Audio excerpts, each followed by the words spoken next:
हर गांव के अंदर एक ऐसा आदमी होता है जो ना तो सरकारी कर्मचारी होता है ना प्राइवेट कर्मचारी होता है, वो सिर्फ और सिर्फ जेई साहब का गोद लिया हुआ कर्मचारी होता है, जिसको गांव का लाइनमैन बोलते हैं।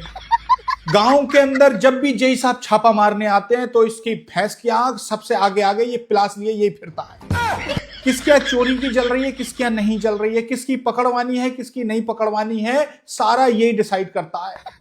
अगर आपकी इससे लड़ाई हो गई तो समझ लो इसकी भैंस की आंख अगला छापा ये आपके घर पे लगवाता है। तो जेई साहब के साथ आता है तो पूरे दिन भाई साहब सबकी लाइट लाइन से काट के चला जाता है, और जेई साहब जैसे ही घर जाते हैं उसके बाद इसकी भैंस की आंख 100 रुपए में सबकी बांध जाता है। अगर किसी का मीटर खराब हो जाता है तो ये भाई साहब डायरेक्ट जोड़ देता है और कहता है अरे टेंशन क्यों ले रहे हो यार, मैं हूं तो बैठा हुआ, जब तक मैं हूं तो टेंशन क्या लेने की जरूरत, ऊपर वाले आएंगे तो मेरे पास, मैं तो लेके आऊंगा उनको। तो इसकी भैंस की आंख सीधी डायरेक्ट जलवा रहा है ये। और किसी के ट्यूबवेल होता है, किसी के चक्की होती है, किसी के बड़ी बड़ी मोटर चल रही होती है, किसी का कारखाना फैक्ट्री होती है, तो उसके भाई साहब ये बहुत चाय पीता है। जब भी देखोगे तो उसके लेटा और बैठा मिलेगा ये। और अपनी गाड़ी पे बिजली विभाग तो ऐसे लिखवाता है जैसे एसडीओ साहब इसी को रिपोर्ट करते हो। किसी मान्यता प्राप्त कर्मचारी के पास इतना सामान नहीं होता है जितना इसके पास सामान होता है। इसके पास खंबे पे चढ़ने वाले जूते मिलेंगे, इसके पास वो ग्लव्स भी मिलते हैं जिसको पहन के नंगे तार छू लेते हैं, इसमें करंट नहीं लगता है। इसके पास में छोटा प्लास, बड़ा प्लास, छोटी सीढ़ी, बड़ी सीढ़ी और एक सरकारी तारों का बंडल जरूर इसके घर में मिलेगा। तभी इसको बोला जाता है बिन पगारी फुल अधिकारी।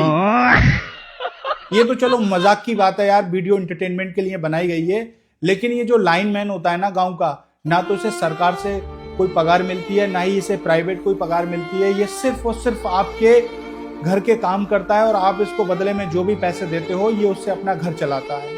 अगर आपके मोहल्ले में, आपके गांव में अगर लाइट खराब हो जाती है, तार टूट जाता है, तो अगर ये ना संभाले तो आपका पूरा मोहल्ला और आपका पूरा गांव अंधेरे में रहेगा। ना ही मोबाइल चार्ज होंगे, ना ही आपके फ्रिज काम करेंगे, ना ही आपकी वॉशिंग मशीन काम करेगी, ना ही आपके घर पे एसियां चलेंगी।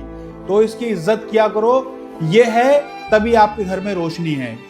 ये अपनी जान को हथेली पर लेके आपके वो सारे काम करता है जिससे कि आपको कोई भी असुविधा ना हो। इसलिए इसको कभी भी दलाल, कभी भी दोगला, कभी भी मुखबर या कभी भी इसको ठेकेदार वगैरह जैसे गंदे शब्दों से संबोधित मत किया करो। इसकी इज्जत किया करो, हम भी इसकी दिल से इज्जत करते हैं। अच्छा, थैंक यू। आज ही बदल लिया साला।